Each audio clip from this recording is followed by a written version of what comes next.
In the spotlight tonight, the street children. It is estimated that between 1 and 3 million children in the U.S. live alone on our city's streets every day without food or shelter. As unconscionable as that may seem, there are more than 100 million such children around the world. ABC's Mark Litke reports from the Asian country of Mongolia tonight, where one woman is struggling to save some of these abandoned souls in one of the world's oldest and coldest places.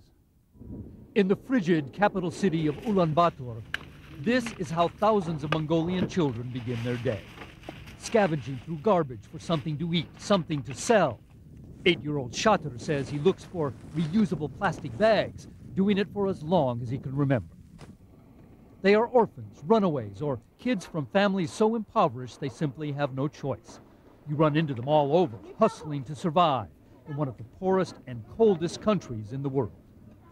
And it gets even worse at day's end, when many will crawl into the city's manholes for warmth and safety.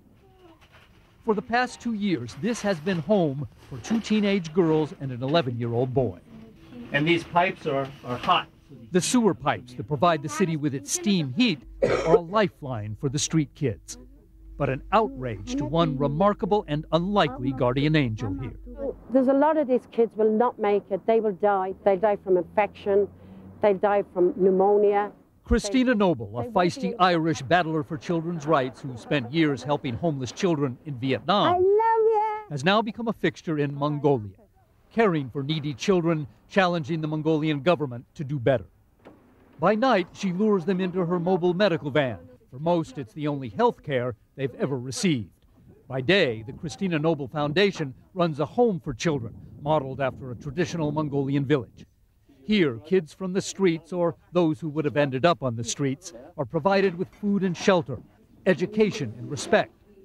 With Irish charm and temper, Noble relentlessly lobbies the Mongolian authorities to learn by her example. I know the economy has to grow, and I know if there's not a lot in the kitty, there's not a lot they can do. But for God's sake, give the children back their childhood, give them back their life. Let them laugh, let them sing. It's not always that simple. Even on the coldest of winter nights here, when temperatures of 30 and 40 below can literally kill, there are many defiant street children who insist living underground is safer than any other place they've known.